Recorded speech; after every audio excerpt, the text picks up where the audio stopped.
ओम अज्ञानतिमिरान्धस्य ज्ञानाञ्जनशलाकया चक्षुरुन्मीलितं येन तस्मै श्रीगुरुवे नमः। नमो विष्णुपादाय कृष्णप्रेष्ठाय भूतले श्रीमते भक्तिवेदांत स्वामिनिति नामिने। नमस्ते सारस्वते देवे गौरवाणी प्रचारिणे निर्विशेष शून्यवादी पाश्चात्यदेशतारिणे। नमो महावदन्याय कृष्ण प्रेम प्रदायते कृष्णाय कृष्ण चैतन्य नामिने गौरतिसे नमः।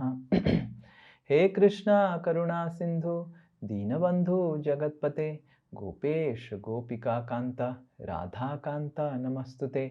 तप्त कांचन गौरांगी राधे वृंदावनेश्वरी वृषभानुसुते देवी प्रणमामि हरिप्रिये। वाञ्छाकल्पतरुभ्यश्च कृपा सिन्धुभ्य एव च पतितानां पावनेभ्यो वैष्णवेभ्यो नमो नमः। जय श्री कृष्ण चैतन्य प्रभु नित्यानंद श्री अद्वैता गदाधार श्रीवास आदि गौर भक्तवृंद। हरे कृष्णा कृष्णा कृष्णा हरे हरे हरे राम राम राम हरे हरे। मुखं करोति वाचालं पंगुं लंघायते गिरिं यत्कृपातमहं वन्दे श्रीगुरुदीनतारिणं श्रीपरमानन्दमाधवं श्रीचैतन्यमीश्वरम्।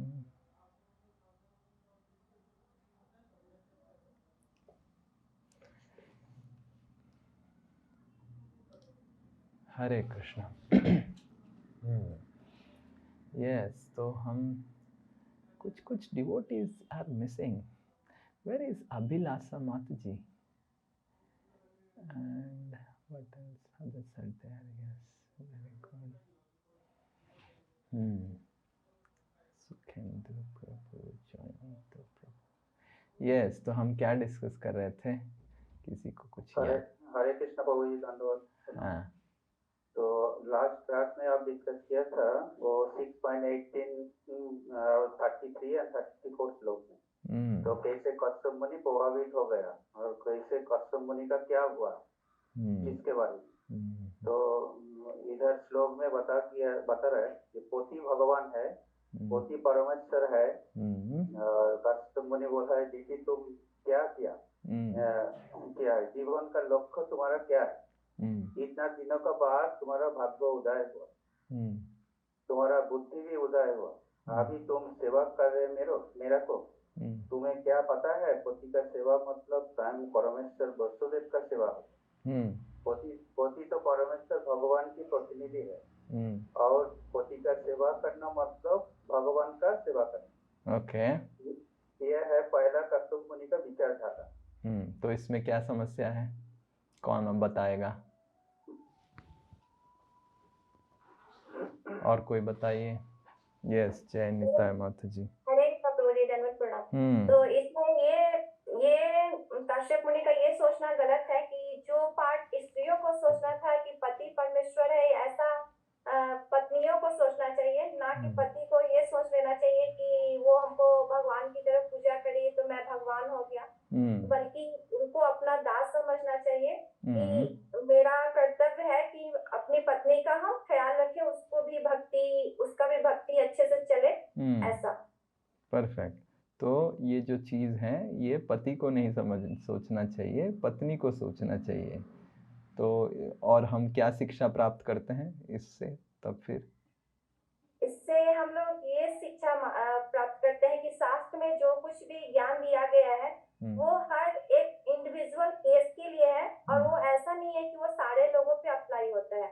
जैसे जो गुरु का पार्ट है वो मतलब कोई भी, इसीलिए जब शास्त्र हम लोग खुद से पढ़ते हैं तो उस चीज को सही से समझ नहीं पाते हैं। हम ये नहीं जान पाते हैं कि कौन सा पार्ट हमारे लिए है और कौन सा सामने वालों के लिए है। बस उसको सारे लोगों के को लेके हम लोग सोच लेते हैं, जबकि ऐसा नहीं है। वो शास्त्र में जो बातें हैं वो दो लोगों के बीच का होता है, तो उसके लिए हम लोग को गुरु के अंडर में रह के ही शास्त्र पढ़ना चाहिए। Okay, very good. फिर ओके, और कौन बताएगा और क्या हमने सीखा लास्ट क्लास? हरे कृष्णा प्रभु जी धन्यवाद प्रणाम। सरिता माता जी बोलिए। तो जी ये बताए थे कि हम कि जैसे कि कोई भी जब आपकी सेवा कर रहा है तो उस सेवा को हजम करने का मतलब यह है कि उस सेवा को भगवान में लगाना है। हम वेरी गुड। किसी की भी सेवा का पात्र नहीं है, भगवान ही सब जीवात्माओं का सेवा का पात्र है। और एक ये भी बताए थे कि हमको कभी भी नहीं समझना चाहिए कि भगवान की माया शक्ति से हम जीत सकते हैं। ओके। भगवान की माया शक्ति जो है वो स्वयं विष्णु माया है। वेरी और गुड। हमको माया शक्ति से हमेशा सतर्क रहना चाहिए। ओके, तो कैसे सतर्क रहेंगे माया शक्ति से? तो हमने क्या बोला था, एक श्लोक है भगवत गीता का, कैसे सतर्क रहेंगे माया शक्ति से? यस, प्रीति माता जी बताएंगे क्या? बताइए।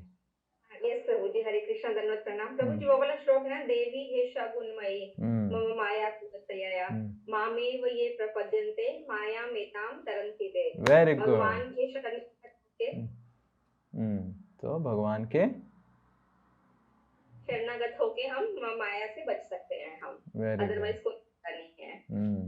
Okay, yes. तो आप भगवान के शरणागत हैं?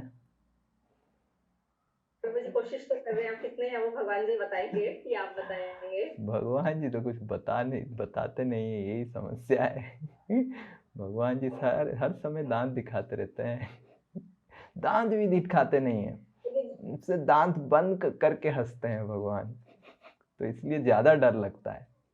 कोई दांत दिखा के हंसे तो थोड़ा कॉन्फिडेंस लगता है, दांत भी नहीं दिखा के बस हंसता है तो बहुत डेंजर है।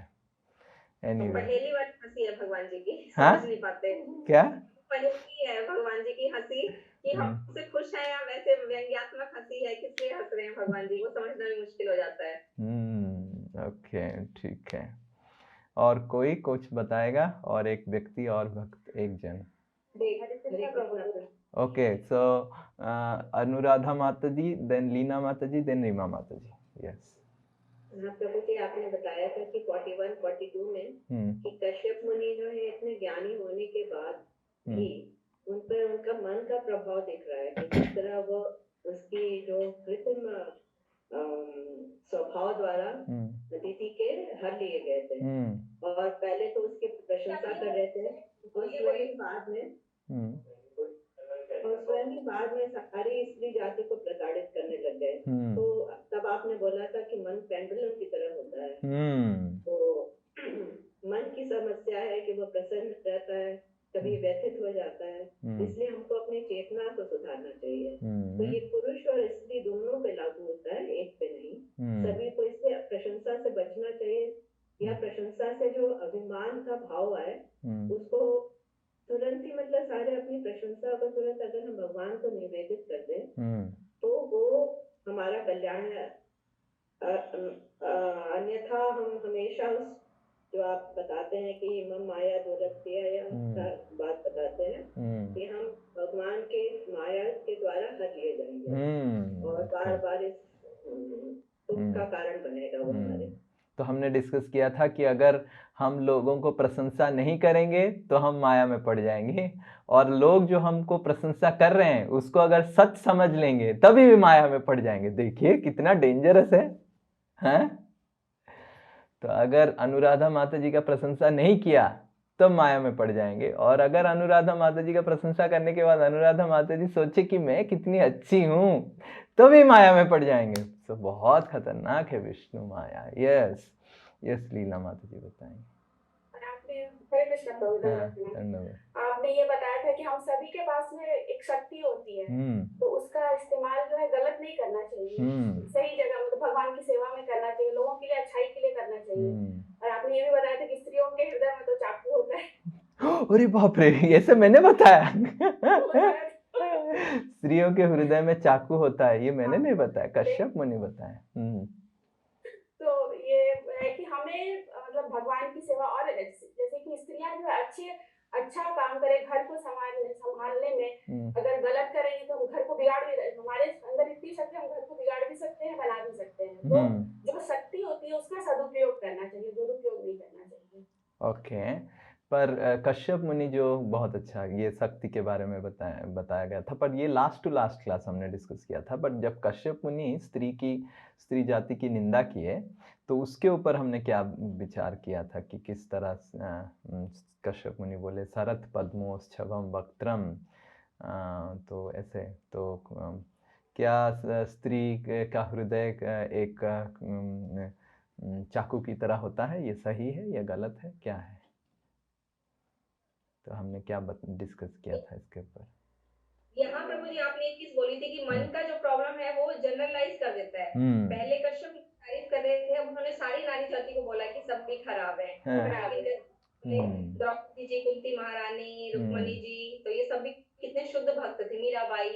तो मन जो पहले वो एकदम अच्छा बोलेगा, फिर एकदम बुरा। कई बार किसी को कोई साधु सही नहीं मिले तो वो बोलेंगे सभी साधु खराब है या सभी खराब है। तो मन का ये सबसे बड़ा प्रॉब्लम है, जनरलाइज करने का। परफेक्ट, वेरी गुड प्रीति माता। जी स्त्री लोग कुछ भी कर सकता है, कोई विश्वास ना करना। तो पुरुष लोग भी अत्याचारी बन जाता है और स्त्री लोग भी अत्याचारी बन जाता है। Perfect, very good. लेकिन पुरुष गड़बड़ नहीं है और स्त्री भी गड़बड़ नहीं, गड़बड़ हमारी चेतना। Perfect, very good. तो ऐसा नहीं कि स्त्री लोग खाली अत्याचार कर सकते हैं, स्त्री का हृदय सूरत से धारा है और सब पुरुष लोग तो बस बैठे हुए हैं, पूरा हरि नाम करते रहते हैं। तो गड़बड़ पुरुष में नहीं है, स्त्री में नहीं है, जैसे सुखेंद्र प्रभु सही बात बताया। गड़बड़ हमारी मन और बुद्धि, अहंकार, चेतना में, अंतःकरण में है। और अंतःकरण में समस्या है तो बाहरी आपका हार्डवेयर है ना, बाहरी हमारा हार्डवेयर, आपका पुरुष हो या स्त्री हो, जब तक आपकी सॉफ्टवेयर में समस्या है तो वो समस्या बाहर दिखेगा। तो ये हमने भी डिस्कस किया था। तो हमको ऐसे जनरलाइज नहीं करना चाहिए, बहुत सारे पुरुष भी गड़बड़ हैं, बहुत सारे स्त्री भी गड़बड़ हैं। तो पर इसका मतलब ये नहीं कि एक स्त्री गड़बड़ है तो पूरा स्त्री जाति गड़बड़ है, एक पुरुष गड़बड़ है तो सारे पुरुष ऐसे हैं। तो ये हमको, एक साधु गड़बड़ है तो सारे साधु गड़बड़ है।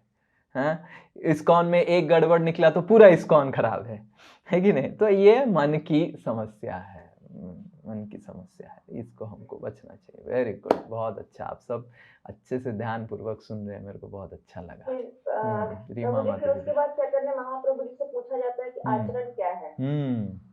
तो आचरण गलत संगति का जो त्याग करता है वही साधु कहलाता है। और मतलब असत्य संग त्याग करना चाहिए, सत्य की तरफ जाना चाहिए और साधुओं के साथ रहना चाहिए। परफेक्ट। तो और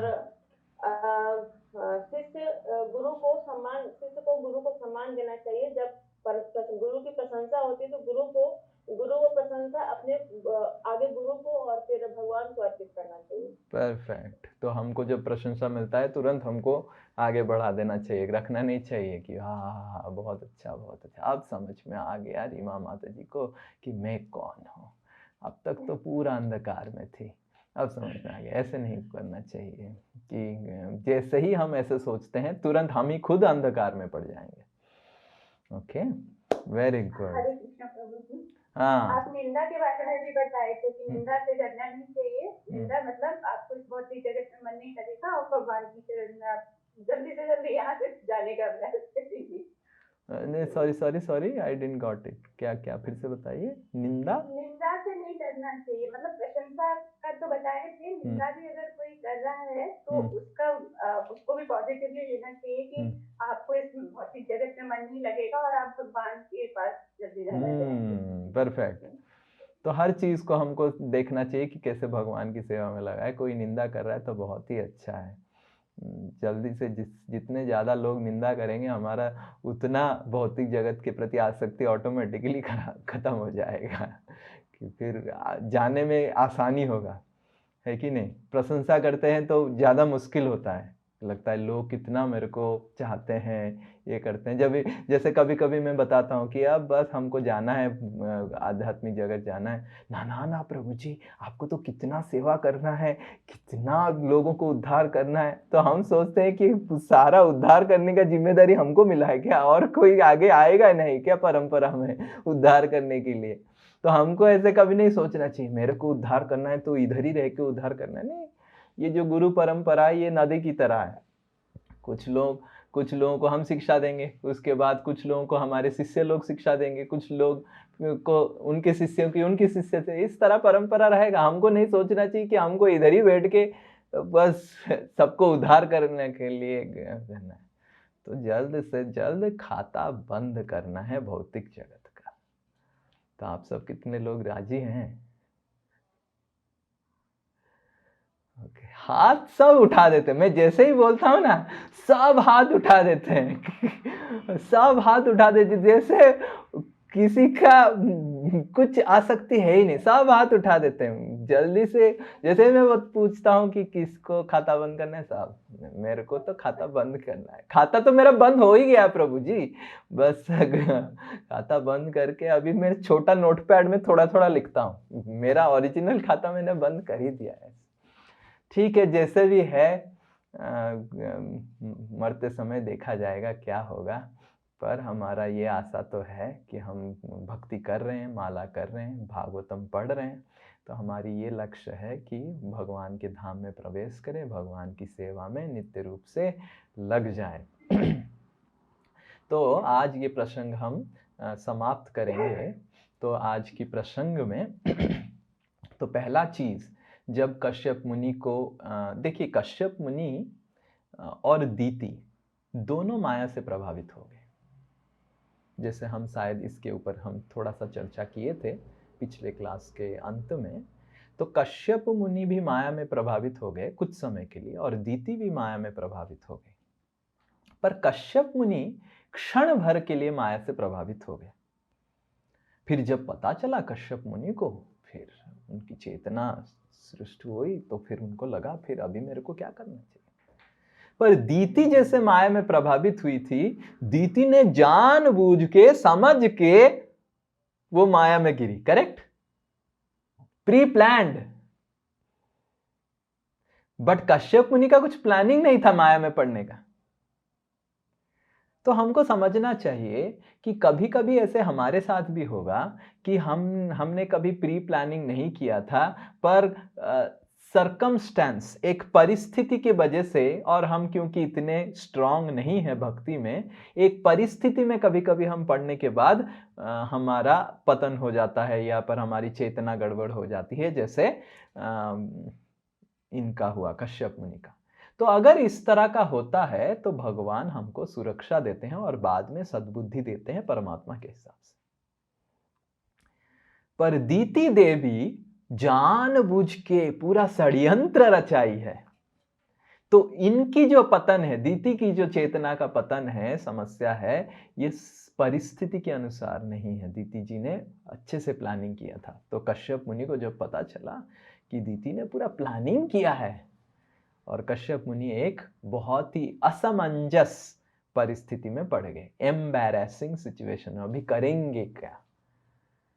अभी शपथ दे दिए दीति को कि मैं तुमको वर दूंगा। अभी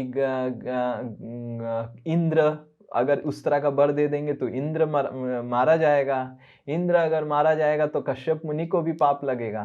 तो कश्यप मुनि ऐसे सोचने लग गए, और ये श्लोक कश्यप मुनि सोच रहे हैं। ये कश्यप मुनि की सोच विचार है। ये है 6ठा स्कंद 18वां अध्याय 43 नंबर श्लोक। ओम नमो भगवते वासुदेवाय।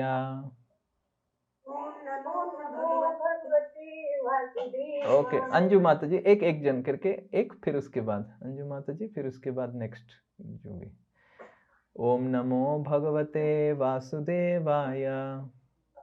ओम नमो भगवते वासुदेवाय। ओम नमो भगवते वासुदेवाय। ओम नमो भगवते वासुदेवाय। प्रतिश्रुतं ददामीति प्रतिश्रुतं ददामीति वचस्तन्न मृषा भवेत्।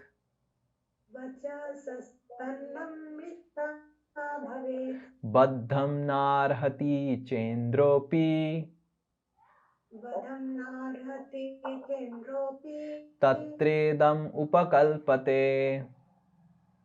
तत्रेदम् उपकल्पते। यस, कोई और कोई और करना चाहता था, करिए। प्रतिश्रुतं ददामीति प्रतिश्रुतं ददामीति वचस्तन्न मृषा भवेत् वचस्तन्नो मिषा भवेत् बद्धं नार्हति चेन्द्रोऽपि बद्धं नाहति चन्द्रोऽपि तत्रेदम् उपकल्पते। तत्रेदम् उपकल्पते। Very good, okay. यस, कोई पढ़िए ट्रांसलेशन। हाँ जी, पढ़िए, कोई भी पढ़िए। मैंने उसे एक वर देने का वचन दिया है जिसका उल्लंघन नहीं किया जा सकता, लेकिन इंद्र वध किए जाने योग्य नहीं है।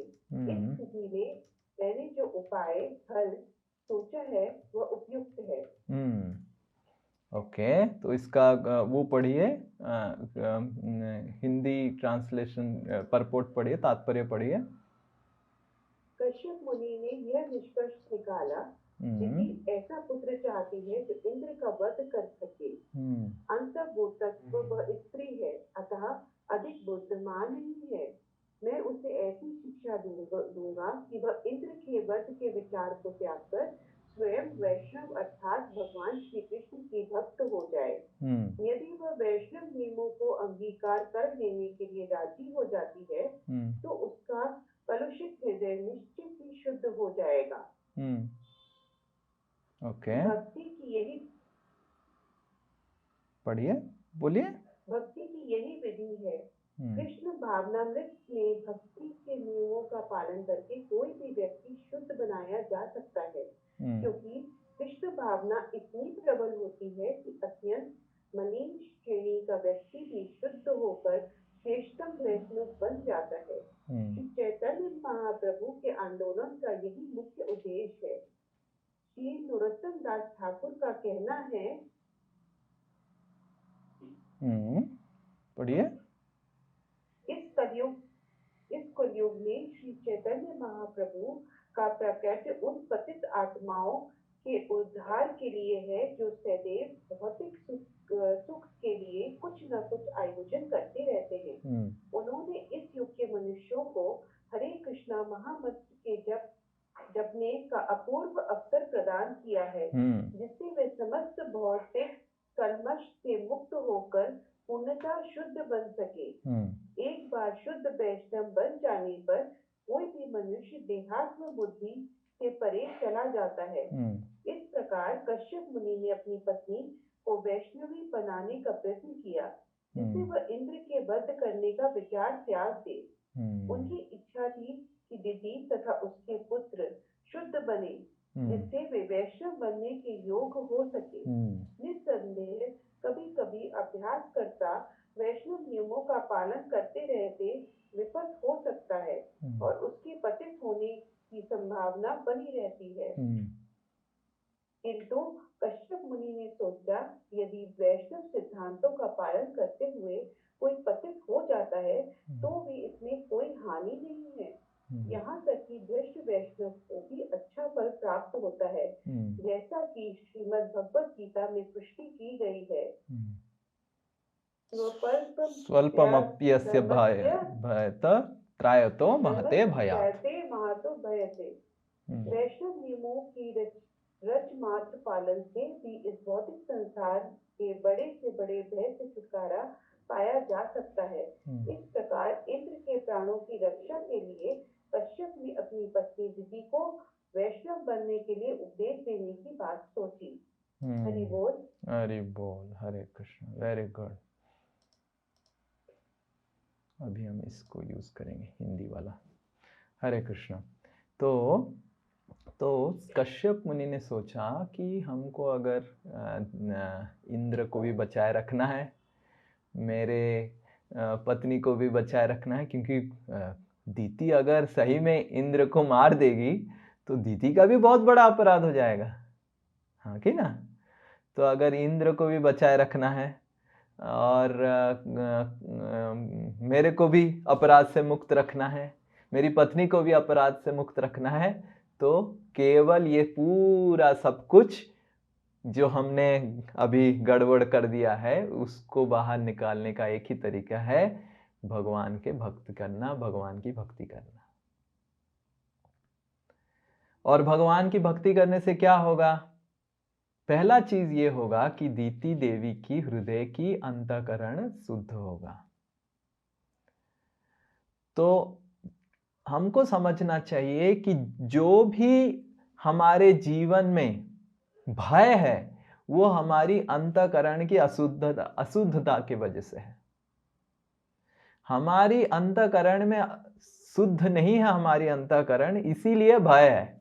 या फिर किसी और का अंतःकरण शुद्ध नहीं है, इसीलिए हमको भय मिलता है।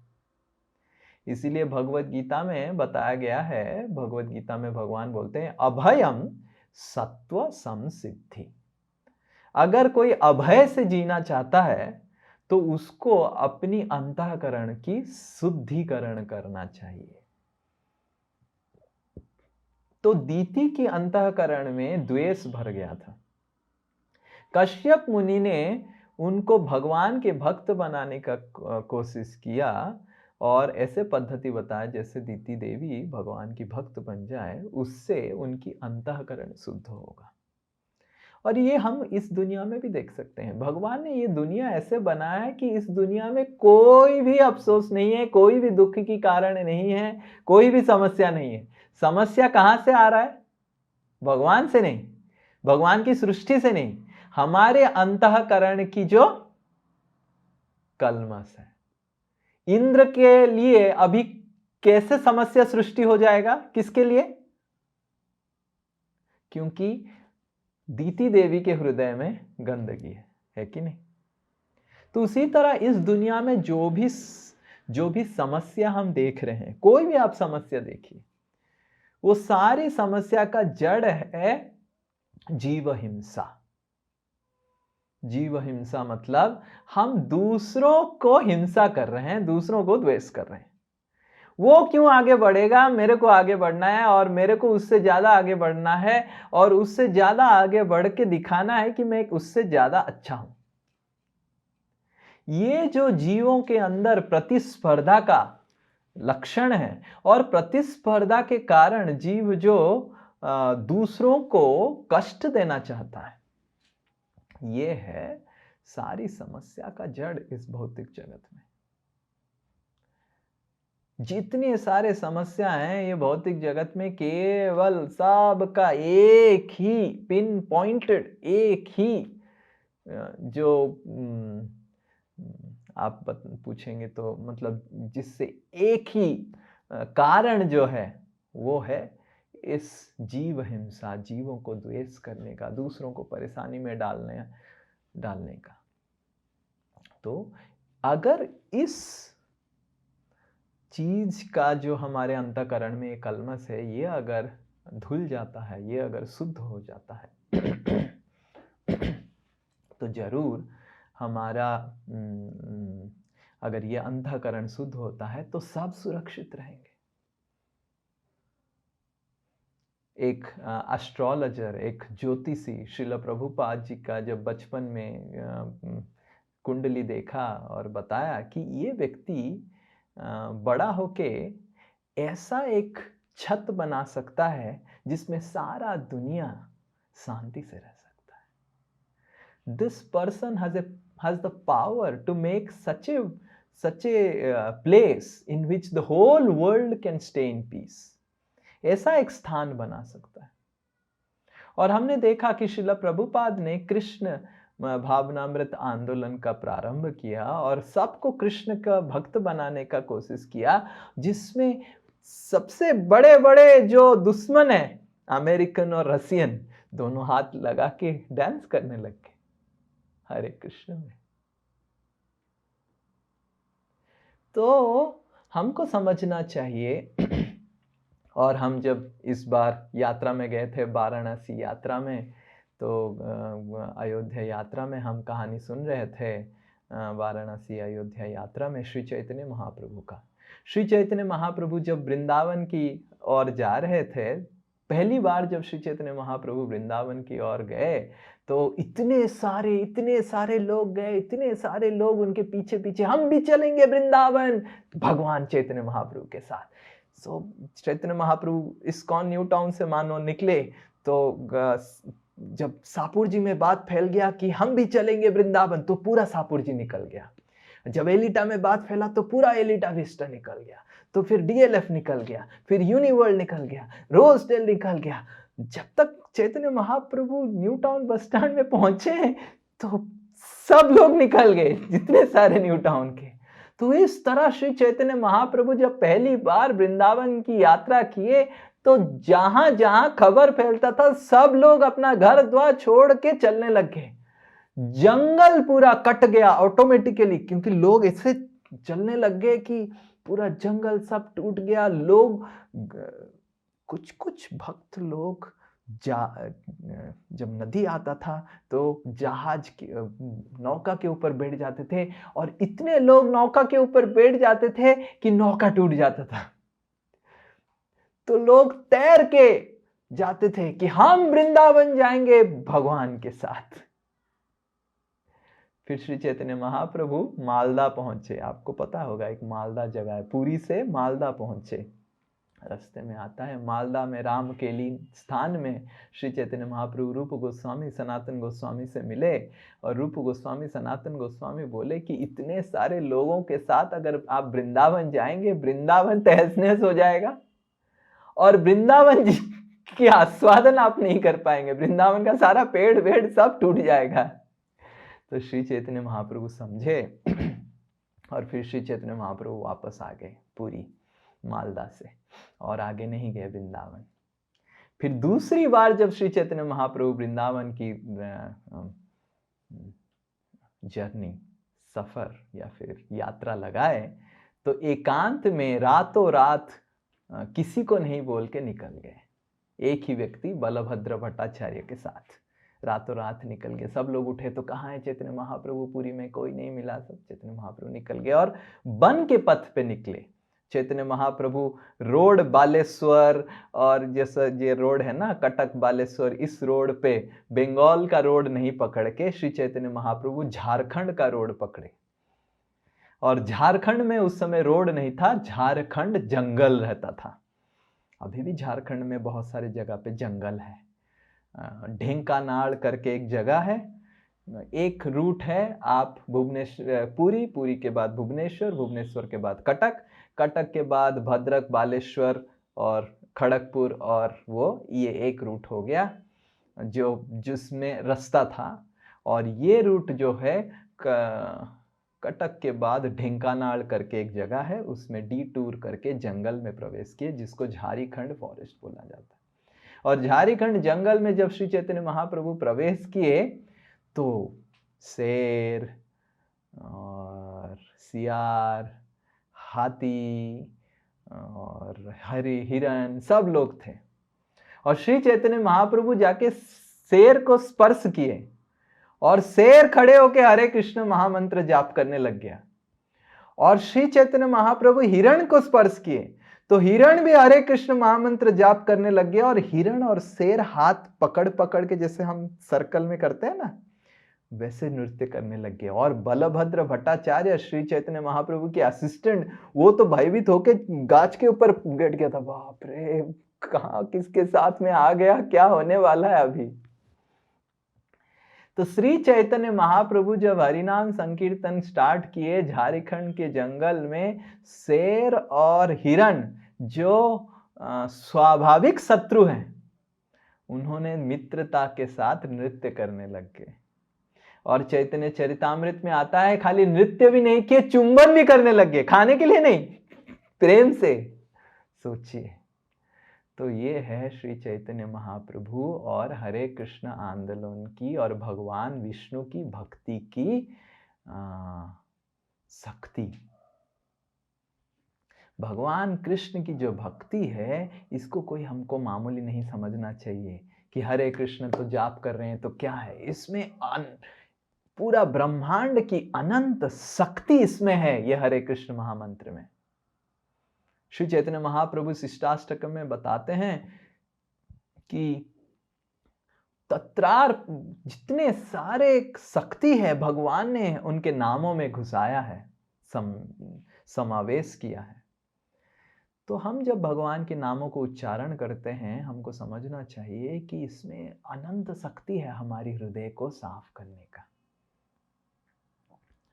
तो कश्यप मुनि ये विचार किए कि भगवान में इतना शक्ति है, अनंत शक्ति है, भगवान की अगर भक्ति मेरी पत्नी करेगी तो जरूर उनका हृदय शुद्ध हो जाएगा और उसका जो हृदय में जो इंद्र के प्रति द्वेष है चला जाएगा, और जो पुत्र भी पैदा होगा वो पुत्र इंद्र की शत्रु नहीं होके इंद्र का मित्र हो जाएगा।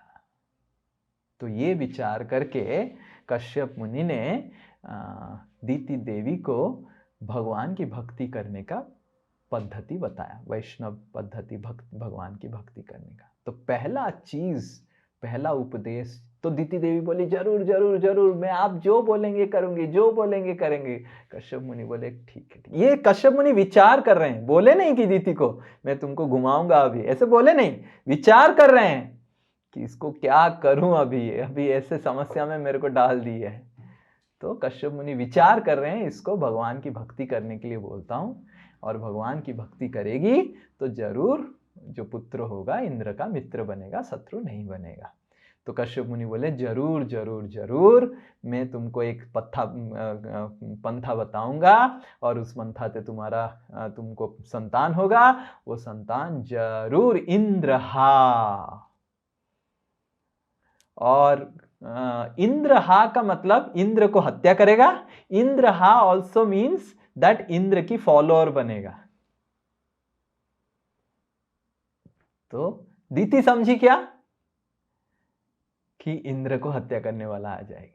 तो हम जो समझते हैं हमारी चेतना के ऊपर निर्भर करता है कि नहीं?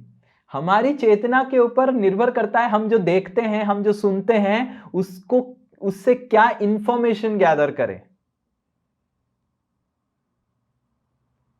भगवत गीता तो सब पढ़ते हैं, तो भगवत गीता से ज्ञान निकाल के भगवान की भक्ति करने का निर्भर करता है हमारी चेतना के ऊपर। बहुत सारे लोग भगवत गीता पढ़ते हैं और भगवान का भक्त नहीं बनते हैं, भगवान का द्वेषी बन जाते हैं। बोले क्या ये कृष्ण खाली बोल रहा है मेरा उपासना करो, मेरा सेवा करो, मेरा सेवा करो, मेरा सेवा करो। घटिया किताब है। और कोई कोई भगवत गीता पढ़ता है, बोलता है कितना अच्छा अर्जुन बता रहा है प्रथम अध्याय में कि युद्ध नहीं करना चाहिए, देखो उसको युद्ध में लगाया, नालायक है। और सब लोग उसको भगवान बोलते हैं। बहुत सारे लोग भगवत गीता खोल के ये निर्णय कर लेते हैं। कुछ लोग भगवत गीता पढ़ते हैं और आप उनको पूछिए कि भगवत गीता का क्या संदेश है। यथा इच्छसि तथा कुरु, जो इच्छा तुम्हारा वही करो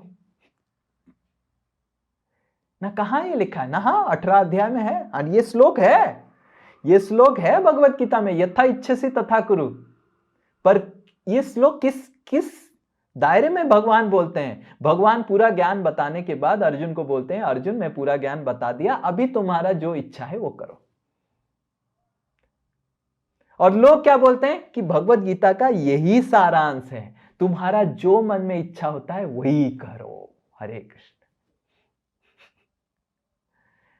पर ये नहीं देखते हैं कि उसके अगले श्लोक में अर्जुन क्या बोल रहे हैं।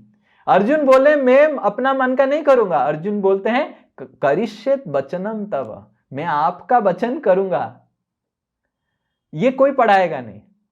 तो हमारी चेतना के अनुसार हम संस्कृत की श्लोकों को, शास्त्रों को ग्रहण करते हैं और उस अनुसार उसको प्रोसेस करते हैं, उसके अनुसार अपने जीवन में लगाते हैं, और सबको लगता है भारत में कि वो भगवत गीता में पारंगत है। सबको लगता है। आप क्लास देने जाइए, कुछ नया लोग अगर आएंगे कोई सुनेगा नहीं, सब बोलेंगे हाँ स्वामी जी मेरे को आता है, भगवत गीता आता है। अब आता है तो क्या आप सिखाएंगे, उसको आता ही है। तो उसी तरह दीति ने इंद्रहा सुना, कश्यप मुनि ने इंद्रहा सोचा कि इंद्र की वो फॉलोअर बनेगा, इंद्र की मित्र बनेगा। पर दीति क्योंकि द्वेष से भरी हुई थी, उसको क्या सुनाई दिया? इंद्र की शत्रु बनेगा। तो ये श्लोक सुखदेव गोस्वामी इधर बताते हैं, जिसको हम पढ़ेंगे। मैं हिंदी का डाल दिया हूँ तो आपको सुविधा होगा। देखिए इति ये है, यस, इसको पढ़ेंगे हम। देखिए ये है, ये कौन सा नंबर है? 44 नहीं 40, ये क्या है मेरे को? 45 ओके। पुत्रस्य श्रीकश्यप उवाच, रुक जाइए, मैं हिंदी पढ़ना मेरे लिए मुश्किल हो जाएगा। श्लोक 45 इससे पढ़ते हैं, फिर उसके बाद तात्पर्य पढ़ेंगे। श्रीकश्यप उवाच, एक जन पुत्रस्ते भविता भद्रे, इंद्रहादेव बांधव, संवत्सरं व्रतम् इदं, यद्य अज्ञोधरा यस्यसि। यस, तो पढ़िए, ट्रांसलेशन इधर लिखा हुआ है। देखिए कश्यप मुनि ने कहा, इधर लिखे, देखिए लिखा है, पढ़िए। कश्यप मुनि ने कहा, हे कल्याणी, यदि तुम अपने इस व्रत के संबंध में मेरे उपदेशों का कम से कम 1 वर्ष तक पालन करोगी तो तुम्हें निश्चित रूप से पुत्र प्राप्त होगा जो इंद्र का वध करने में सक्षम होगा। किंतु यदि तुम वैष्णव नियमों का पालन करने वाले इस व्रत इस व्रत से तनिक भी विचलित होगी तो तुम्हें जो पुत्र प्राप्त होगा वह इंद्र का अनुयायी होगा। पढ़िए तात्पर्य। इंद्रहा शब्द से ऐसे असुर का बोध होता है जो इंद्र को मारने के लिए सदैव उत्सुक रहता है। स्वाभाविक है कि इंद्र का शत्रु असुरों का मित्र होगा, किंतु इंद्रहा शब्द से इंद्र का अनुयायी या उसका आज्ञा पालक अर्थ भी निकलता है। जब कोई इंद्र का भक्त बनता है तो निश्चय ही वह देवताओं का मित्र होगा। अतः इंद्रहादेव बांधव शब्द समान उच्चारण वाले हैं और उसका अर्थ है तुम्हारा पुत्र इंद्र को मारेगा किंतु वह देवताओं का मित्र होगा। जब कोई व्यक्ति देवताओं का वास्तव में मित्र बन गया तो फिर वह इंद्र का वध कैसे कर सकता है? तो कश्यप मुनि इंद्र हा शब्द का व्यवहार किए, हा देव बांधवा, इंद्र हा देव बांधवा, तो मतलब वो इंद्र का वो फॉलोअर होगा और इंद्र का मारेगा भी। तो दीति ने समझा बहुत अच्छा, मेरे को वर मिल गया कि दीति को मारने के लिए मेरे को पुत्र, इंद्र को मारने के लिए मेरे को पुत्र मिल जाएगा। तो फिर कश्यप मुनि 1 साल का पद्धति बताते हैं और पहला चीज जो कश्यप मुनि दीति देवी को बताते हैं कि कभी भी आप द्वेष मत करो, ये 1 साल बिल्कुल द्वेष मत करो, निंदा मत करो। तो ये चीज हम भी बताते हैं। क्या बताते हैं? कि हरे कृष्ण महामंत्र का जाप कीजिए और किसी का भी निंदा मत कीजिए। तो वैष्णव सिद्धांत का पहला मूल उद्देश्य है हमको द्वेष से मुक्त होना। तो ये श्लोक अभी हम देखेंगे आगे जाके। कश्यप मुनि देखिए क्या बोलते हैं। दीतिरुवाच ये हो गया, ये कश्यप मुनि, ये है 47 श्लोक, इसको हम पढ़ेंगे। श्री कश्यप उवाच,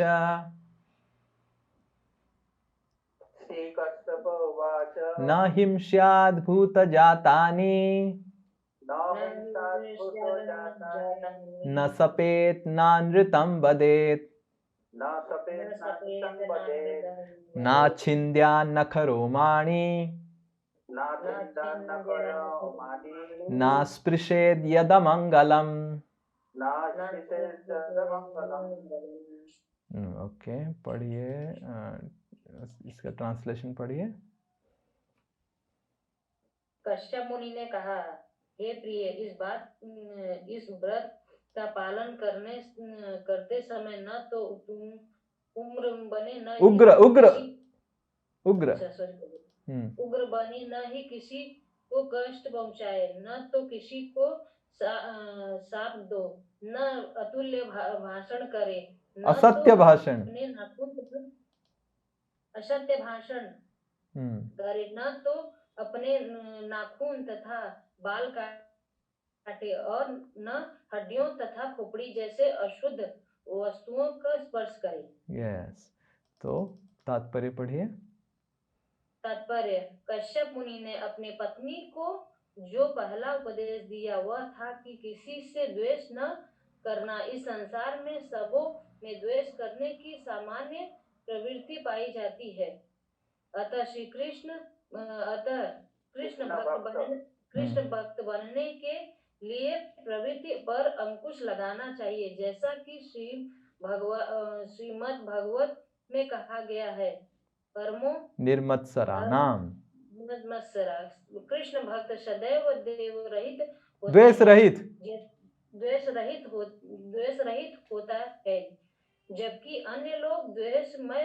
अतः कश्यप मुनि द्वारा अपनी पत्नी को यह उपदेश देना कि वह द्वेष रहित हो सूचित करता है कि कृष्ण भक्ति को बढ़ाने की दिशा में यह पहला अवस्था है। कश्यप मुनि ने अपनी पत्नी को कृष्ण भक्त बनाना चाहते थे, जिससे उसकी तथा इंद्र को दोनों की रक्षा हो सके। Very good. सो तो पहला चीज जो हमको समझना चाहिए अगर कृष्ण भक्त बनना है कि ये द्वेष को हमको त्याग करना पड़ेगा, एटलीस्ट कोशिश करना पड़ेगा। जैसे ही हमारे हृदय में किसी के प्रति द्वेष आता है, हिंसा आता है, कुछ आता है, तुरंत हमको कृष्णा कृष्णा चित्कार करना चाहिए और बोलना चाहिए मेरे हृदय से ये द्वेष निकाल दीजिए, क्योंकि ये द्वेष के वजह से ही हम भौतिक जगत में आए हैं और इस द्वेष के वजह से ही हम भौतिक जगत में टिके हुए हैं। जैसे ही हमारे हृदय से द्वेष चला जाएगा, तुरंत हम इस भौतिक जगत से भगवान के धाम में प्रवेश कर सकते हैं। तो इसीलिए हम हर वक्त बताते हैं कि आप हरे कृष्ण महामंत्र का जाप कीजिए और वैष्णवों की निंदा मत कीजिए, किसी का भी निंदा मत कीजिए, किसी का भी दोष मत निकालिए। हर समय भगवान सबको प्रशंसा कीजिए। एटलीस्ट प्रशंसा नहीं कर पा रहे हैं तो निंदा मत कीजिए और द्वेष मत कीजिए। तो दीदी बोली बहुत अच्छा, बहुत अच्छा, बहुत अच्छा, बहुत अच्छा, मैं करूंगी, मेरे को करूंगी, मेरे को पुत्र मिलेगा, इंद्र मर जाएगा मेरे को। तो ऐसे करते करते दीदी देवी बहुत अच्छे से सेवा करने लग गई। खबर पहुंचा इंद्र के पास, आज की ताजा खबर, आज की ताजा खबर, आज की ताजा खबर, तुम्हारी मम्मी, इंद्र की माँ ही हुए ना, कश्यप मुनि के दूसरी पत्नी है, तो तुम्हारी मम्मी कुछ कर रही है ना। क्या कर रही है? तुमको मारने के लिए षड्यंत्र बना रही। तो इंद्र भी आ गए दीति देवी के घर में, कश्यप मुनि के आश्रम में। तो इंद्र आ गए तो दीति देवी कुछ बोले नहीं कि क्यों कर रही है तपस्या, कुछ नहीं। कश्यप मुनि बोले इंद्र आ गए हैं, बहुत अच्छा, बेटा आ गया है, बहुत अच्छा। और इंद्र बोले कि माया, समझ में आ रहा है कि आपने कुछ बहुत बड़ा व्रत ले लिया है 1 साल का ना। हाँ हाँ व्रत ले लिया, मैं सुन के आपकी सेवा करने के लिए आया हूं मैया।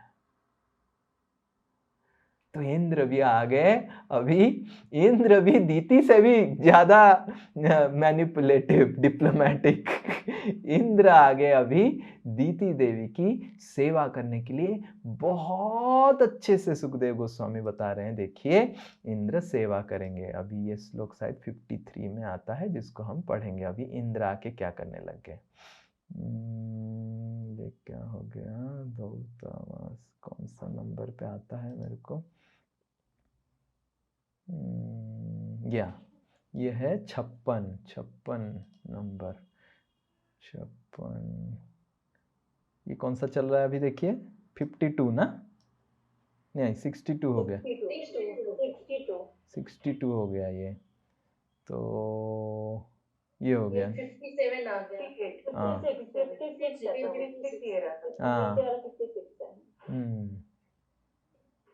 तो ये 50, ये कौन सा है 47, 56, ये 56 पढ़ना है, ठीक है। 56 में क्या होता है, मातृ स्वसुर अभिप्रायम, पढ़िए। कोई तो पढ़िए। इंद्र इंद्र आज्ञायमानदा शुश्रूषणेनाश्रमस्थाम् शुश्रूषणेन आश्रमस्थाम् दितिं पर्यचरत् कवि। दितिं पर्यचरत् कवि। हाँ पढ़िए ट्रांसलेशन, इधर से पढ़िए। हाँ ये पढ़िए। हे राजा परीक्षित, कश्यप की पत्नी दिति ने पुंसवन नामक शुद्धि। तो ये जो व्रत है, इस व्रत का कश्यप मुनि ने नामकरण किया पुंसवन, पुंसवन व्रत। हाँ पढ़िए। पुंसवन नामक शुद्धि विधि को करना अंगीकार कर लिया। उसने कहा, हाँ मैं आपके उपदेशानुसार सब कुछ करूंगी। तो दिति ने बोल दिया कि मैं सब कुछ आपके अनुसार करूंगी, मैं करूंगी, क्या करना है करेंगे, 1 साल अच्छे से करूंगी, कुछ खाऊंगी नहीं, रात में ही थोड़ा सा खाऊंगी, जो आपने बोला है करूंगी, ऐसे बोल दी। वह अत्यंत प्रसन्नता पूर्वक कश्यप का वीर्य धारण कर गर्भवती हुई और श्रद्धा पूर्वक व्रत का पालन करती रही। तो अभी नेक्स्ट देखिए, तो वो गर्भवती हो गई, अभी पढ़िए। अरे इसमें ट्रांसलेशन आधा लिखा हुआ है। पढ़िए। सबों का सम्मान करने वाले कि राजा इंद्र ने दिति का मंतव्य जान लिया, अतः वह अपना स्वार्थ साधने की युक्ति सोचने लगा। इस तर्क का अनुसरण करते हुए कि आत्मरक्षा प्रकृति का प्रथम नियम है, उसने दिति की प्रतिज्ञा को भंग करना चाहा, अतः वह आश्रम वासी अपनी मौसी दिति की सेवा करने लगा। तो अभी इंद्र भी आश्रम में पहुंच गए हैं। इंद्र में आश्रम में पहुंच के दंडवत की, मौसी जी हरे कृष्णा, आप कैसे हैं? हमने सुना कि आप बहुत व्रत कर रहे हैं, हम आपकी सेवा करने आ गए हैं अभी। पर लक्ष्य क्या था? व्रत को भंग करना, सेवा नहीं करना। जैसे दिति सेवा कर रही थी कश्यप मुनि का, कितना अच्छे से। लक्ष्य क्या था? कश्यप मुनि को फंसाना, पुत्र एक प्राप्त करना, इंद्र की हत्या करने के लिए। इंद्र भी आ गया। अभी देखिए, दिति तो कर ही रही थी गलत रीजन से भगवान की भक्ति, अभी इंद्र भी आ गए। इंद्र अभी दिति की सेवा कर रही है गलत इंटेंशन से। पहले दिति सेवा कर रही है भगवान का गलत इंटेंशन से, इंद्र दिति की सेवा कर रही है गलत इंटेंशन से। हम बोलते हैं ना, भगवान की सेवा, फिर भगवान की सेवकों की सेवा, सबका गलत ही इंटेंशन है। सोचिए, नेगेटिव पॉजिटिव हो जाएगा ना। ओके, देखेंगे क्या होता है। नेगेटिव पॉजिटिव होगा, क्या होगा। यस, अभी पढ़ते हैं क्या। इधर देखिए, इंद्र क्या करने लग गए, पढ़िए। इंद्र प्रतिदिन जंगल से फूल, फल, कंद तथा यज्ञ के लिए समिधा लाकर अपनी मौसी की सेवा करने लगा। वह उचित समय पर पुष्प, पत्तियां, कलियां, मिट्टी तथा जल भी ले आता था। उचित समय पे, ऐसा नहीं कि बहुत लेट हो गया, पूरा जैसे टाइम टू टाइम इंद्र ने पूरा सेवा किया बहुत अच्छे से। अब पढ़िए, नेक्स्ट पढ़िए ये। हे राजा परीक्षित। हे राजा परीक्षित, जिस प्रकार बहेलिया हिरण को मारने के लिए हिरण की खाल पहनकर शतवेश धारण करता है, उसी प्रकार से इंद्र हृदय से द्वितीय पुत्रों का शत्रु किंतु बाहर से मित्र बनकर अत्यंत श्रद्धा पूर्वक दिति की सेवा करने लगा। इंद्र का मंतव्य दिति के व्रत के अनुष्ठान में त्रुटि निकालकर उसे धोखा देना था, किंतु साथ ही वह नहीं चाहता था कि कोई जस्ट 1 मिनट कोई उसे पहचान सके, इसलिए वह अत्यंत सतर्कता के साथ उसकी सेवा करने लगा। हरे कृष्णा। तो इंद्र भी बहुत सतर्कता से, जैसे दिति देवी कर रही थी वैसे ही इंद्र भी आ गए, अभी सतर्कता से सेवा करने लगी। और उधर एक उदाहरण दे रहे हैं सुखदेव गोस्वामी परीक्षित महाराज को। कभी कभी जो शिकारी होता है वो हिरण की बेस ले लेता है और हिरण को लगता है मेरी साथी का कोई आ गया है, और फिर आता है तो शिकारी उसको पकड़ लेता है। ये मैंने इस रविवार को स्वयं देखा। तो शनिवार को सुबह हमारे एक प्रभु जी, चंदन प्रभु, जिनकी शादी हुआ, तो आए थे जैसे भगवान की दर्शन करने के लिए। तो जब दर्शन करने के लिए आए थे तो मेरे को शांतनु प्रभु बताए कि प्रभु जी आ गए हैं, तो आप आएंगे क्या प्रभु जी मंदिर में। तो मैं नीचे जब आया तो मैं भगवान का दर्शन करने के लिए ऐसे चल रहा था, जा रहा था, तो नीचे को मेरे को लगा कि एक माता जी बैठी हुई हैं ऐसे किसी को पकड़ के। तो मेरे को लगा उनकी पुत्र है, पकड़ के बैठी हुई है। तो हम फिर सोचे कि बैठी हुई है, तो हम भगवान निताई गौरांग का दर्शन किया और प्रार्थना किया। और आप अगर सीधा जाएंगे तो नीचे दिखाई देगा कि कौन बैठी हुई है। तो मेरे को थोड़ा थोड़ा दिखाई दे रहा था कि कोई माता जी बैठी हुई हैं पुत्र को पकड़ के, ऐसे ऐसे बक्स स्थल में पकड़ के। तो हम फिर भगवान का दर्शन किए। तो फिर मुड़ के चंदन प्रभु को बोले कि आप भी आइए, सामने आ जाइए। और जब मुड़ के देखे तो हमारा नजर माता जी के ऊपर गया। अब जब हमारा नजर माता जी के ऊपर गया तो पता चला कि वो तो बच्चा नहीं है उनका, वो तो कुत्ता है। अब तो हम तो पूरा हक्का बक्का हो गए, क्या करें। कुत्ता ले आया मंदिर में, और छोटा सा, और कुत्ता को भी टोपी वोपी सब पहनाया गया था, कपड़ा पहनाया गया था। और हम तो हक्का बक्का हो गए। अब इधर घूमने लगे, उधर घूमने लगे। शांतनु प्रभु को बोला, अरे कुत्ता है। शांतनु प्रभु, हाँ प्रभु जी 15 मिनट से हम देख रहे हैं कुत्ता है, कैसे बताएं वो माता जी को। और वो माता जी बिल्कुल माता जी की तरह नहीं दिख रही थी, मतलब उनका पूरा लिबास जो था बिल्कुल पूरा अल्ट्रा सुपर मॉडर्न था। तो मेरे को भी डर लग रहा था जाके माता जी को बोलने के, कुत्ता आ गया मंदिर में। मेरे को डर लग था कि टट्टी ना कर दे, अभी क्या हो जाएगा।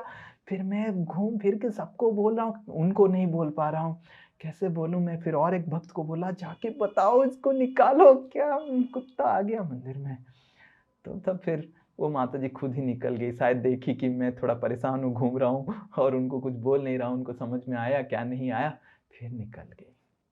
तो फिर मैं चंदन प्रभु को, मैं बहुत डिस्टर्ब हो गया था एक्चुअली ये देख के।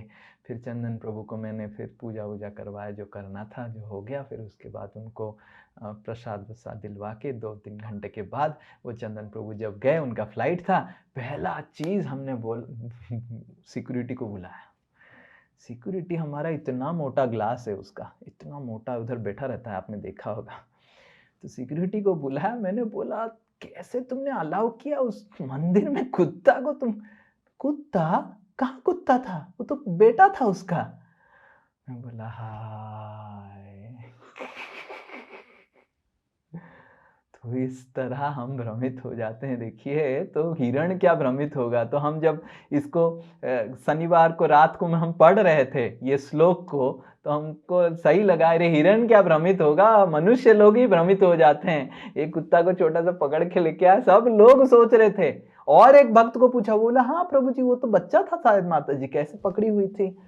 कोई देखता नहीं, क्यों माता जियों को कोई देखेगा। और वो माता जी भी ऐसे कपड़े पहनी है कि देखने लायक नहीं थी, तो इसलिए कौन देखेगा उनको।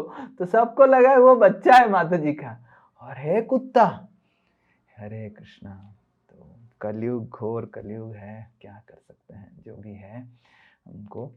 तो ऐसे भ्रमित हो जाते हैं। वो सिक्योरिटी तो बोला, मैं बोला अब ध्यान पूर्वक देखना कौन लेके आ रहा है, कैसे क्या लेके आ रहा है। मंदिर के अंदर कुत्ता नहीं होना चाहिए। टट्टी कर दिया, बाप रे कितना बड़ा अपराध। तो इस तरह तो इंद्र भी पूरा अच्छे से अपने आप को सज धज के आगे एक सेवक बन के अपनी मौसी की सेवा करने लग गए। तो प्रथम दीति भगवान की गलत इंटेंशन से सेवा कर रही है, फिर दीति की सेवा इंद्र कर रही है गलत इंटेंशन से। तो दीति इतनी अच्छी सी व्रत पालन कर रही थी, इतनी अच्छे से व्रत पालन करी कि इंद्र तो परेशान हो गए कि कुछ त्रुटि दिख ही नहीं रहा है, क्या होगा। फिर एक दिन शाम में दीति बहुत थक गई थी, बहुत पतली हो गई व्रत करके, और गर्भवती भी थी। और शाम में कश्यप मुनि ने कहा था कि रात में खाने के बाद मुंह धो के, हाथ पैर धो के सोना चाहिए। तो बिना मुंह धो के, हाथ पैर धो के दीति लेट गई, सो गई। और इंद्र ये त्रुटि देख के दीति के गर्भ में प्रवेश किए। इंद्र छोटे हो गए, और इंद्र भी बहुत शक्तिशाली है। इंद्र ऐसे समझना नहीं चाहिए कोई आम मनुष्य है। और दीति के गर्भ में प्रवेश करके अपनी वज्र उठा के दीति की गर्भ को 7 बार काटे। 7 बार जब काटे दीति की गर्भ, क्योंकि भगवान की शक्ति संचारित थी दीति के अंदर और कश्यप मुनि की आदेश था, तो 7 बार काटने के बाद 7 मनुष्य हो गए और चित्कार करने लगे, मारुता मारुता मारुता, हमको मारो मत, हमको क्यों मार रहे हो, हमको मारो मत। तो फिर से इंद्र ने हर चीज को फिर से काटने लग गए 7 बार। इस तरह 49 पीसेस बना दिए और 49 पीसेस सेपरेट सेपरेट बच्चे होने लग गए और सब लोग चित्कार करने लगे, मारुता मारुता मारुता। मां मतलब मत मारो, रुत मतलब मत मारो, मारना, और मारुत मतलब नहीं मारो हमको। तो जब चित्कार करने लग गई तो इंद्र को पता चला ये हमारे मित्र लोग हैं, ये असुर नहीं है, हिरण्यकशिपु के कैटेगरी के नहीं है, ये प्रहलाद के कैटेगरी के हैं।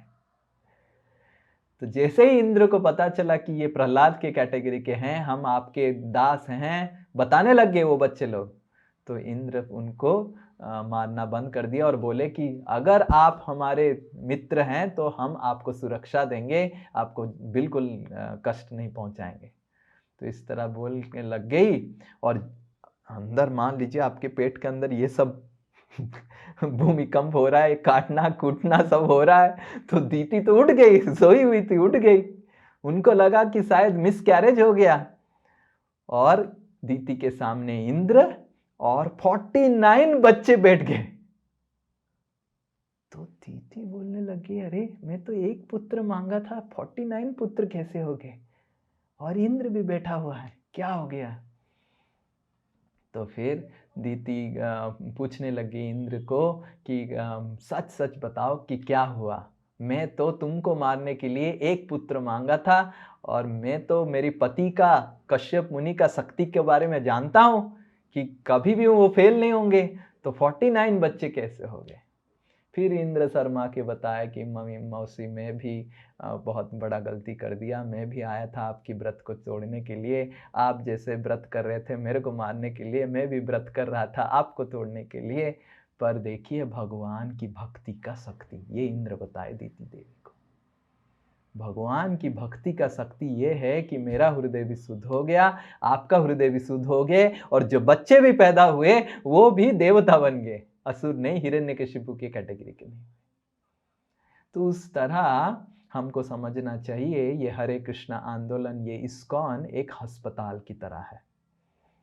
अस्पताल में मरीज व्यक्ति आते हैं, कभी कभी लोग इस्कॉन में आते हैं, बोलते हैं कि देखो इस्कॉन में ये लोग आए, ये से गड़बड़ कर दिया, वैसे गड़बड़ कर दिया, ये कर दिया। हमको समझना चाहिए इस्कॉन एक अस्पताल है, और अस्पताल में जब गलत व्यक्ति ही आते हैं, और इस्कॉन का कार्य है गलत व्यक्ति आके उनको भगवान की भक्ति करवा के शुद्ध भक्त बनाना। तो हमको समझना चाहिए, हमारे कुछ लोग बताते हैं कि मैं इतना पतित हूँ प्रभु जी, मैं इतना पतित हूँ, इतने पतित हूँ, घोर पतित हूँ कि मैं माला नहीं कर सकता ना। क्यों आप माला नहीं कर पाएंगे? माला अशुद्ध हो जाएगा, हम करेंगे तो माला, ऐसे बोलते हैं। तो हमको समझना चाहिए कि हर एक भगवान को कोई अशुद्ध नहीं कर सकता है। भगवान की भक्ति इतनी प्रबल है, भगवान की भक्ति का शक्ति इतना प्रबल है कि किसी भी व्यक्ति को शुद्ध कर सकता है। तो ये पूरा दीति कश्यप संवाद जो है उसका सारांश और इसका जो लेसन को क्या बोलेंगे, I don't know what is lesson, पाठ और उपदेश है सुखदेव गोस्वामी दे रहे हैं परीक्षित महाराज को कि भगवान की भक्ति का शक्ति। तो हम जब भगवान की भक्ति प्रारंभ करते हैं, हमारे हृदय में भी बहुत सारे कलमश है, द्वेष है, ये है वो है, पर हम अगर तीव्रता से भक्ति करते रहेंगे और जिस तरह दीति देवी कश्यप मुनि का आदेश अनुसार भक्ति की, तो हमारा हृदय भी साफ हो जाएगा। ओके, तो हमको ये श्रद्धा से भक्ति करना चाहिए। और कभी कभी अगर हम देखते हैं दूसरे भक्तों को थोड़ा इधर उधर भक्ति से विरुद्ध कार्य कभी कभी कर लेते हैं, हमको समझना चाहिए जल्द ही जल्द वो शुद्ध हो जाएगा। ये शक्ति है, क्योंकि अस्पताल में गड़बड़ लोग ही पाए जाएंगे, मरीज ही पाए जाएंगे। कभी कभी लोग इस्कॉन में आते हैं, बोलते हैं ये समस्या है इस्कॉन में, वो समस्या है, आपके इस्कॉन वाले ऐसे कर लेते हैं, वैसे कर लेते हैं। हम बोलते हैं इस्कॉन एक अस्पताल है, अस्पताल में मरीज ही पाए जाएंगे, बट क्योंकि वो भक्ति कर रहा है वो ठीक हो जाएगा।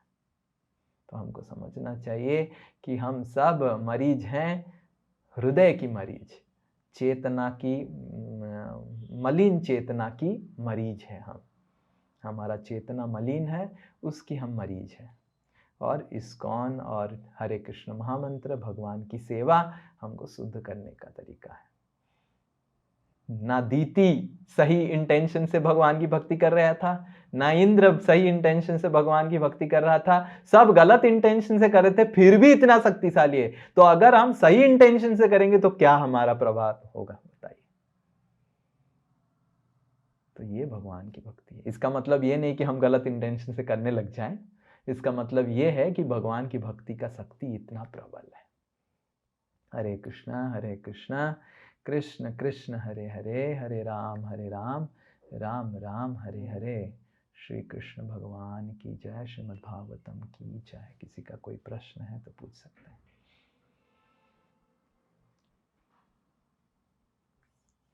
यस, शोभा माता जी का प्रश्न। हाँ प्रभु जी, इस संवाद में एक लाइन आई थी कि वैष्णव का यदि पतन होता है तो भी फल मिलता है, मतलब ये मुझे समझ नहीं आया। हाँ, मान लीजिए आप भगवान की भक्ति किए, आप वैष्णव बने, तो कुछ दिनों के बाद आप वैष्णव की जो सिद्धांत है और जो पद्धति है, हरि नाम छोड़ दिया, 4 नियमों का भंग करने लग गए। पर जितना दिन तक आपने जितना भक्ति किया था वो आपका कभी जाएगा नहीं। फिर नेक्स्ट जीवन से फिर से जब आप भक्ति अगर कहीं पे भी चालू किए तो वहां से चालू करेंगे। मान लीजिए आपने 10% भक्ति किया, 10% भक्ति करने के बाद उसके बाद आपने भक्ति छोड़ दिया, माला छोड़ दिया, 4 नियम भंग करने लग गए, तो कभी भी आप अगले जीवन हो, अगले से अगले जीवन हो, उसके बाद 10 जीवन के बाद भी फिर से भक्ति चालू करेंगे तो 11% से चालू करेंगे। मेरा प्रश्न ये है, वैष्णव का पतन कैसे हो सकता है? वैष्णव का पतन हो सकता है कि अगर वो वैष्णव विष्णु की चरण को छोड़ दिया तो पतन हो जाएगा। वैष्णव तो शक्तिशाली नहीं है ना। वैष्णव शक्तिशाली कैसे बनता है? जब विष्णु की चरण पकड़ता है। अगर विष्णु की चरण छोड़ देगा तो पतन हो जाएगा। विष्णु तो नहीं बन जाता है वैष्णव, तो वो वैष्णव नहीं रहेगा ना? वैष्णव नहीं रहेगा, पर पतन होने से पहले तो वैष्णव है। और पतन होने के बाद भी हमको उसको साधु मानना चाहिए, क्योंकि जितना देर तक वो भक्ति किया उसके बाद फिर से वो भक्ति में आ जाएगा। हमको उसका संगति नहीं करना चाहिए। मान लीजिए कोई भक्त था, उन्होंने माला किया, 4 नियम पालन किया, कुछ दिनों के बाद वो भक्ति छोड़ दिया, तो हमको उनको सम्मान देना चाहिए। ठीक है, बहुत दिन तक भक्ति किए हैं, उनका संगति नहीं करना चाहिए। पर भगवान बताते हैं वो भी साधु है, क्योंकि कुछ दिनों के बाद फिर से वो भी साधु बन जाएगा, फिर से आ जाएगा। क्योंकि एक बार कृष्ण ऐसे माफिया हैं, एक बार उनको मुंह दिखा दिया तो कृष्ण आपको खींच खांच के फिर से ले आएंगे। इस जीवन में हो, नेक्स्ट जीवन में हो, कभी ना कभी तो आपको फिर लेके आएंगे। क्योंकि भगवान की भक्ति क्या ये शक्ति है। पर जब तक वो फिर से वो भक्ति नहीं कर रहे हैं तब तक हमको उनके संगति से दूर रहना चाहिए, पर निंदा नहीं करना चाहिए। पतन भक्तों का भी अगर हम निंदा करेंगे हमारा पतन हो जाएगा। तो इतना खतरनाक है वैष्णव निंदा। ठीक है, हमको प्रार्थना करना चाहिए कि हे भगवान उनको सुरक्षा दीजिए, उनको सद्बुद्धि दीजिए। कैसे उनका हो गया, देखिए आपका कितना अच्छा भक्ति कर रहा था, अभी सब छोड़ दिया, उनको आप थोड़ा सुरक्षा दीजिए। ऐसे हमको बोलना चाहिए। ठीक है, यस, जय निताय। हरे कृष्ण प्रभु जी, दंडवत प्रणाम। प्रभु जी, जैसे शुरू में आप बताएं कि कश्यप मुनि तो थोड़े देर के लिए माया में आते हैं और थोड़ी देर में वो निकल जाते हैं, तो फिर वो ऐसा सोचना शुरू करते हैं कि कैसे वो दीदी को सही रास्ते पाए जिससे वो अपराध से बचे। तो हम लोग तो हमेशा ही माया में रहते हैं, तो उनको थोड़े देर के लिए माया में थे, तो उसके बाद उनको पछतावा हुआ जब उनको पता चला कि वो कैसे उनके मतलब माया में फंसे हैं। तो हम लोग अपने आप को कैसे, मतलब जैसा आप बोले कि परमात्मा हमारे हृदय में रहते, वो हमें ज्ञान देते हैं कि उसके बाद हमको क्या करना चाहिए। तो हम लोग को तो कब पता ही नहीं चलता, ऐसा लगता है कि 24 घंटे हम लोग माया में ही है, तो हम लोग को तो अपना गलती भी पता नहीं चलता है। तो फिर इसको हम लोग कैसे करेंगे, यहाँ हम लोग कैसे समझे इस चीज को? तो इसलिए हमको नित्य रूप से भागवत श्रवण करना चाहिए, गुरु वर्गों की श्रवण करना चाहिए, हरि नाम करना चाहिए, तो हमको पता चलेगा हम क्या गलती कर रहे हैं, क्या गलत आचरण है, क्या सही आचरण है। तो हमको कभी नहीं सोचना चाहिए कि अभी तो हो गया, सब समझ गया मैं, क्लास तो मैं सुन लिया और प्रभु जी तो सेम ही चीज़ बार बार बताएंगे। तो जैसे ही हम श्रवण बंद करेंगे तो हमारा माया का प्रभाव हमारे ऊपर आएगा। माया हर समय है, पर हमको प्रभावित कर पाएगा जब हम श्रवण और कीर्तन बंद करेंगे। तो इसलिए हर समय हमको समझना चाहिए कि श्रवण और कीर्तन करना रहना चाहिए। जैसे हमारा इतना साल हो गया इस्कॉन में, फिर भी हम गुरुदेव की क्लास सुनते हैं। और अभी जो मैं बता रहा था कि दूसरे क्लास में अभी हम क्लास सुन रहे थे, वृत्रासुर की कथा मेरे गुरुदेव क्लास दे रहे थे, तो उसको हमने कितना बार कथा सुना है और कितना बार कथा किया है वृत्रासुर का, फिर भी हम सुन रहे थे ध्यान पूर्वक, नॉट कि सो गया और थोड़ा वो हो गया, झपकी भी मार दिया, ऐसे नहीं, ध्यान पूर्वक बैठ के अच्छे से सुनना। तो हमको समझना चाहिए कि हम इतना बड़ा भक्त कभी ना बन जाएं कि हम श्रवण और कीर्तन छोड़ दें। जैसे ही श्रवण कीर्तन छोड़ देंगे माया हमको प्रभावित करेगा, और जितना दिन तक अच्छे से श्रवण कीर्तन करेंगे माया कभी हमको प्रभावित नहीं करेगा। तो नियमित रूप से हमको श्रवण कीर्तन करना चाहिए हर दिन जैसे हम हरि नाम कर रहे हैं, जाप कर रहे हैं, हर दिन हमको कुछ सुनना भी चाहिए भगवान के बारे में, गुरु की वाणी सुनना चाहिए, लेक्चर सुनना चाहिए, कुछ भी सुनना चाहिए नियमित रूप से। तो इससे हम माया के प्रभाव से बचे रहेंगे। माया तो है, हर समय माया है, पर हमको प्रभावित कर पाएगा जब हम श्रवण कीर्तन बंद करेंगे। जैसे हम हफ्ते में एक दिन क्लास करते हैं, एकादशी में कथा करते हैं, तो हमको सुनना चाहिए, ध्यान पूर्वक सुनना चाहिए, नहीं तो आप माया के प्रभाव में आ जाएंगे। जरूर माया है जरूर, बट प्रभाव में हम नहीं आएंगे अगर हम श्रवण कीर्तन कर रहे हैं। ओके, थैंक यू प्रभु। हाँ, शोभा माता जी फिर से कुछ पूछेंगे?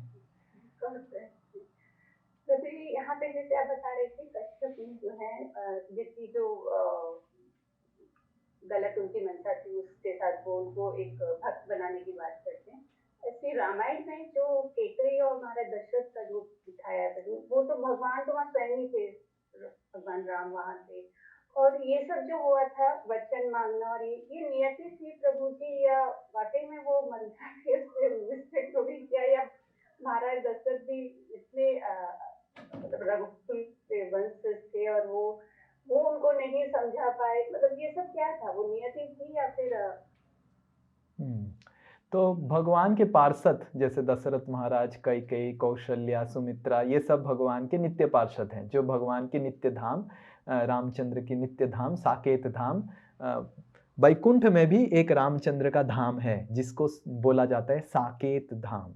वैकुंठ में जो अयोध्या धाम है उसका नाम है साकेत। तो जब रामचंद्र अवतरण करते हैं तो वैकुंठ से सबको लेके आते हैं इधर लीला करने के लिए। तो अलग अलग कल्प में अलग अलग लीला करते हैं। कभी रामचंद्र वनवास होके रावण को मारे, कभी ऐसे ही रावण आ गया तो मारे। ऐसे नहीं कि हर समय वनवास में जाते हैं, नहीं तो सेंसेशन नहीं रहेगा स्टोरी में। तो इस कल्प में जब रामचंद्र आए तो वनवास में गए, कई ने ऐसा किया वैसा किया, जो भी किया ऐसे किया, और रावण ने किडनैप किया। तो ये इस कल्प में ऐसे लीला हुआ। पर ये एक लीला है, तो ना कैकेयी प्रभावित हुई है माया से, ना दशरथ प्रभावित हुए हैं माया से। ये एक ड्रामा है, जो भगवान जब आते हैं अपने नित्य पार्षदों को लेकर ड्रामा करते हैं। पर हमको क्या समझना चाहिए, ड्रामा है, ठीक है, हमको एंटरटेनमेंट के लिए, भगवान हमको एंटरटेनिंग करने के लिए नहीं आए हैं, खुद एंटरटेनमेंट के लिए आए हैं और हमारी एजुकेशन के लिए आए। भगवान लीला करते हैं अपनी एंटरटेनमेंट के लिए और हमारी एजुकेशन के लिए। हमको नहीं समझना चाहिए कि भगवान लीला कर रहे हैं अपनी एजुकेशन के लिए और हमारी एंटरटेनमेंट के लिए, तो उल्टा करने से बहुत मुश्किल हो जाएगा। तो भगवान जब लीला करते हैं अपनी एंटरटेनमेंट के लिए करते हैं। कैकेयी को विलियन बनाते हैं और दशरथ जी को प्रभावित कर देते हैं। एक कामुक पुरुष जो अपनी स्त्री कुछ भी बोलती है कर लेता है, उसकी तरह बना देते हैं, वो कर लेते हैं, ये कर लेते हैं, और कैकेयी को कौशल्या के प्रति द्वेष भाव जागृत करते हैं। और ड्रामा है, स्क्रिप्ट पहले से ही भगवान साकेत धाम में लिख के भेजते हैं, बोलते हैं माता इस बार थोड़ा द्वेष करना हमारी कौशल्या से। यस यस यस, मैं द्वेष करूंगी। और पिताजी थोड़ा जोरू का गुलाम बनना। यस यस यस, हम करेंगे। तो सब लोग आते हैं, ड्रामा करते हैं, भगवान जैसे ही लीला रचाते हैं वैसे करते हैं। क्यों करते हैं? हमको शिक्षा देने के लिए। तो भगवान जब इधर आके वनवास में जाते हैं उसमें भी उनका आनंद है। सीता महारानी जब अपहरण हो जाती है उसमें उनका आनंद है। भगवान जब रामचंद्र को मारते हैं उसमें उनका आनंद है। भगवान जब पागलों की तरह सीता महारानी को खोजते खोजते जा रही हैं, वो भी एक लीला ही है। और इसी तरह सती देवी भी, हमने कथा सुना था कैसे भ्रमित हो गई थी कि अरे ये तो भगवान है, ये तो पागलों की तरह मंडरा रहा है। और जब सती देवी गई तो सीता के रूप में, तो भगवान ने दंडवत कर दिया। रामचंद्र ने बोला कि माते आप अभी दूसरे रूप में क्यों आ गए? और फिर सती देवी को भगवान ने सीता देवी का भी दर्शन दिया, राम दरबार का दर्शन दिया। तो भगवान आते हैं तो लीला करते हैं अपनी एंटरटेनमेंट के लिए और हमारी एजुकेशन के लिए। कि स्त्री कुछ भी बोलता है हमको सुनना चाहिए, इसको मत करो, ये पहला शिक्षा है। दूसरा शिक्षा है गलत संगति मत करो। मंथरा ने गलत संगति किया, कैकेयी देवी का मन परिवर्तन कर दिया, ये शिक्षा है। तो हमको शिक्षा देने के लिए भगवान ड्रामा बनाते हैं। तो भगवान के पार्षदों में कोई त्रुटि नहीं है। भगवान मजा माचे, कम्स फॉर एंजॉइंग, है कि नहीं? पर हमको नहीं समझना चाहिए कि भगवान कैकेयी देवी को शिक्षा देने के लिए आए थे और हमारी एंटरटेनमेंट भी हो गया। ये उल्टा है। कैकेयी देवी थोड़ा गड़बड़ हो गई थी, उसका शिक्षा तो देना था, रावण को शिक्षा देना था। और जो रावण लोग आते हैं, असुर लोग आते हैं, वो रियल आते हैं। ऐसा नहीं कि हम न सोचना चाहिए कि रावण भी, अयोध्या धाम में एक रावण भी है, वो भी आया भगवान के साथ। नहीं, भगवान आते हैं, रावण लोग इधर सब मिल जाते हैं। इधर तो ऑलरेडी बहुत सारे रावण हैं, कमी नहीं है। तो इधर लोग असुर लोग आते हैं, असुर लोगों के साथ भगवान फिर असुरों को संहार करते हैं, भक्तों के साथ लीला करते हैं। ठीक है। हरे कृष्ण। जय श्रील प्रभुपाद की जय, श्री रामचंद्र भगवान की जय। हरे कृष्ण।